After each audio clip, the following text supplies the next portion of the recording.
relationship between President Donald J. Trump and billionaire Elon Musk has so rapidly disintegrated that Musk, without evidence, is now accusing President Trump of being in the as yet released Epstein files. Musk tweeted this afternoon, quote, "Time to drop the really big bomb.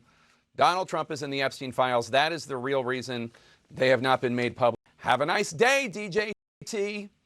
This claim, which CNN cannot confirm, of course, would imply that Trump was in some way name-dropped in the case surrounding Jeffrey Epstein, the notorious and convicted pedophile who died by suicide in prison in 2019 while awaiting his federal sex trafficking trial. The accusation from Musk is about as nasty as it gets, accusing somebody of being a pedophile and then covering it up. Mr. Musk did not detail how he would know what was or what was not inside any unreleased filings related to Epstein, assuming there are unreleased files related to Epstein. CNN's reached out to the White House for a response.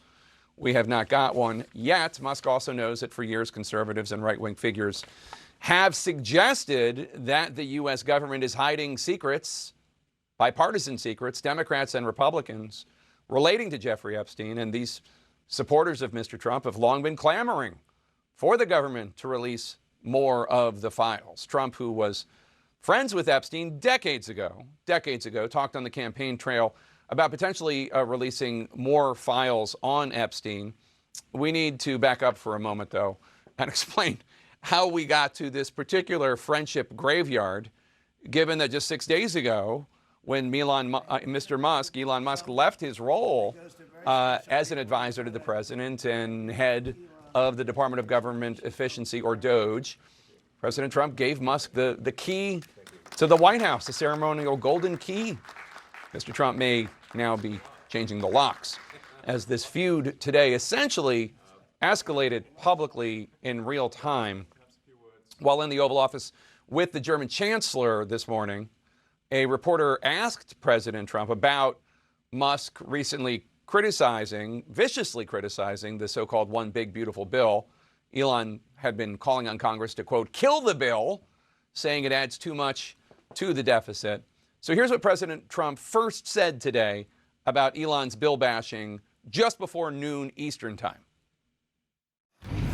I've always liked Elon, and it's always very surprised. I'd rather have him criticize me than the bill, because the bill is incredible. So the president went on to talk about other subjects. And, be careful what you ask for when he says, I'd rather have him criticize me than the bill. The president went on to talk about other subjects, eventually doing the proverbial weave, back to the subject of Elon Musk. So this was at around 12:06 p.m. Eastern.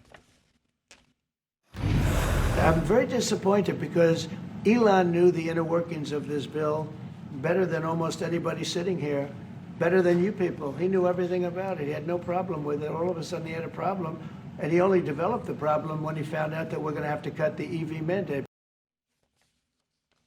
The EV mandate, the electric vehicle mandate, obviously Mr. Musk owns Tesla, which is a premier electric vehicle company.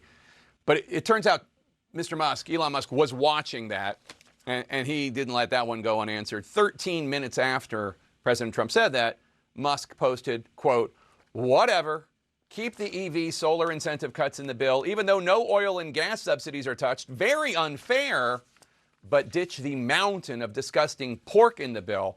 In the entire history of civilization, there has never been legislation that both big and beautiful. Everyone knows this. Either you get a big and ugly bill or a slim and beautiful bill.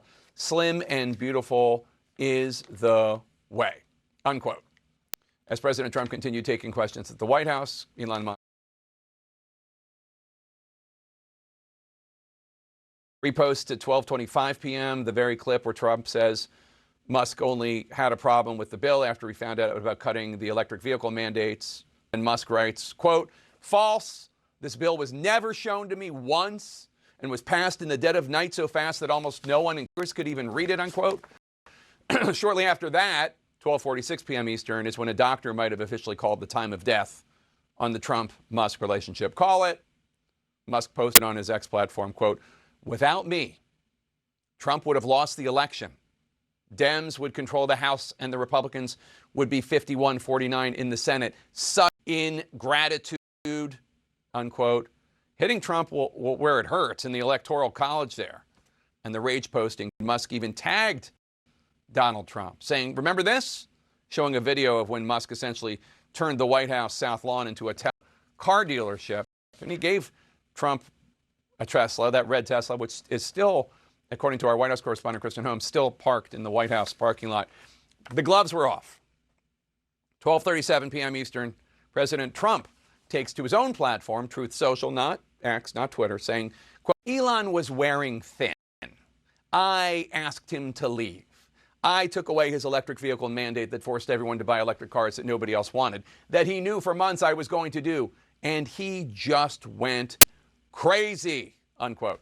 And within the same minute, Trump fired off another post saying, quote, the easiest way to save money in our budget, billions and billions of dollars, is to terminate Elon's governmental subsidies and contracts. I was always surprised that Biden didn't do it, unquote. Oof.